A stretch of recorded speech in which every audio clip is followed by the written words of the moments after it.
Let's just ignore my hair today. In 3, 2, 1. Hello guys and welcome back to Mental Health Mondays. I have been so tired and that leads me to the subject of today's video. I was thinking about what I can make a video on, and this kind of topic has been at the forefront of my mind recently because I've been very tired. My energy levels have been low. It's a very common symptom of lots of mental illnesses, especially depression. My energy level at the moment is mainly due to me being on my period. I find that my energy just completely drops and I find it really hard to stay awake. So apologies if I fall asleep during this video.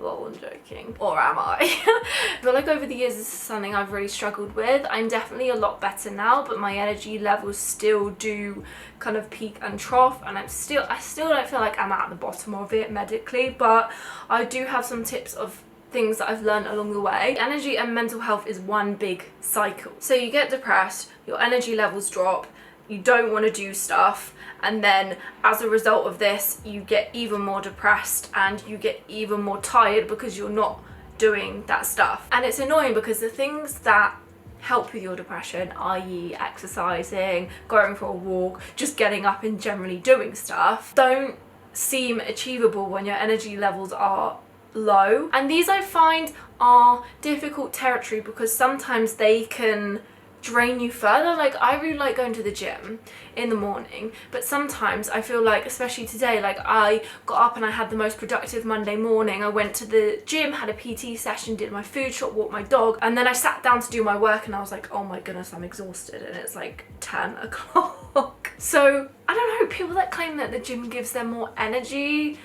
can't relate, but I enjoy it, so I do it. With not being able to do things because you have no energy comes guilt, and this is still something that I struggle with. So one day I will be able to be so productive, and then the next day I could wake up and for whatever reason my energy levels are lower, and just literally like today, getting ready and planning this video and everything that I would usually have found so easy and just able to do, it's like for me sometimes my brain just does not want to cooperate and everything is like in slow motion. It's almost like doing these small menial tasks is like wading through quicksand. Even if you want to go out and do things, sometimes you just can't. And when you're depressed or anxious or whatever, that motivation to actually want to go out and do things kind of disappears because you think like, what's the point? At my worst, I would literally just lie in bed for days and not do anything and not want to do anything. The word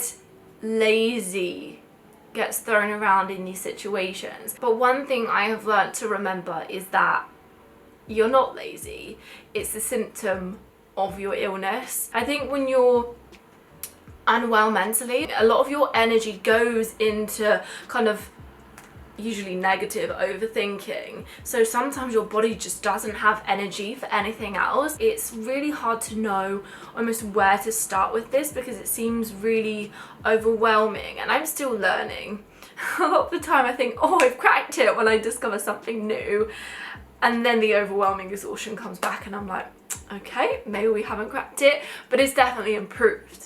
And that's the main thing. These tips I'm about to give you are not groundbreaking, but I hope that they help. Tip number 1, set yourself a bedtime and a getting up time. I did not realise how fucked up my sleep was until literally this year. I've got myself into like a proper routine, whereas before it would be all over the place. I'm not a morning person, but I try and be. I'm also a night owl, and all my good ideas seem to come to me at night, which is really frustrating. Although I am a night owl, it doesn't work for me to stay up till 3 AM and then lie in because I felt guilty for lying in.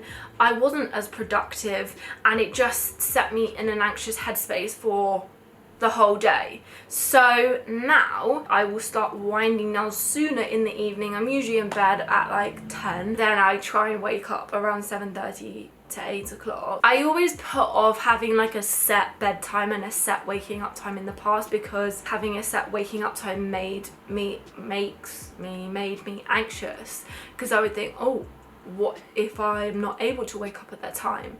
And it's like when I have a set time, I almost just that's all I think about when I'm going to sleep. And the same for like my bedtime as well, like what if I couldn't stick to it? This leads me on very nicely to my next point, which is don't get angry at yourself. This applies to not getting angry at yourself when you don't stick to the set times you've said that you're going to wake up and go to sleep. Not getting angry and thinking of yourself as lazy and unmotivated because you are unwell. You're not always going to wake up and go to sleep at the desired time.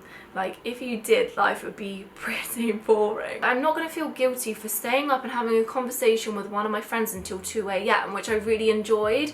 Knowing that I have to get up at 7:30 the next day, I'm not going to be like, nope, sorry. I don't know where I developed this idea of anxiety around being tired, but I seem to think that literally the world will implode if I'm tired the next day. Nowadays, I just think, so what? I'm gonna be a little tired the next day, and that is fine. If you really need the extra sleep, just have an earlier night, which I'm gonna do tonight. Acceptance is key, because the quicker you just accept things and stop fighting them and stop expecting everything to be perfect all the time, the quicker things will improve. Okay, number 3, I'm gonna say this point quickly because I hate it when professionals say it to me. I don't always stick to it, but screens. Scrolling through social media late at night does more harm than good. All the studies show that screens are bad for you and you need time to unwind. So what I now do, I will get into bed and I'll go on my phone, but then I'll put my phone down, I'll put some relaxing music on, I get my notepad out, I write what's on my mind, and then write my achievements for the day, and then I read. I'll usually put on a sleep meditation. My favorite app is Insight Timer. It's so good. Number 4, avoid caffeine. I feel like I'm saying really basic things and also things that people are gonna be like, never gonna happen. But I love coffee, I love the taste of it, but I hate what it does to my heart. It speeds up my heart and I associate that with anxiety, so I don't get on with coffee, I don't drink it. When I was really depressed, I used to literally drink liters of Pepsi Max, which did me no good for my energy levels on the caffeine front. Sometimes I know you may feel you need a quick fix, and I know the caffeine rush is great for that, but trust me, the crash is not worth it. And the whole like caffeine cycle of constantly needing coffee to keep you energized is not worth it. Like, you can get energized other ways, and I will tell you how. If you do want coffee, just try and stick to really, really good quality coffee, and also don't drink it in the afternoon. Okay, number 5, and I actually can't believe I'm saying this. No naps. Obviously, whatever works for you, and if you really, really find naps are good for you and you're a nap person, then that's fine. I thought I was a nap person, but in actual fact, when I look back to it, just like I thought I was a night owl, you've got to weigh up whether it helps you overall or not. I love naps, but I also hate naps because I never wake up feeling refreshed from a nap.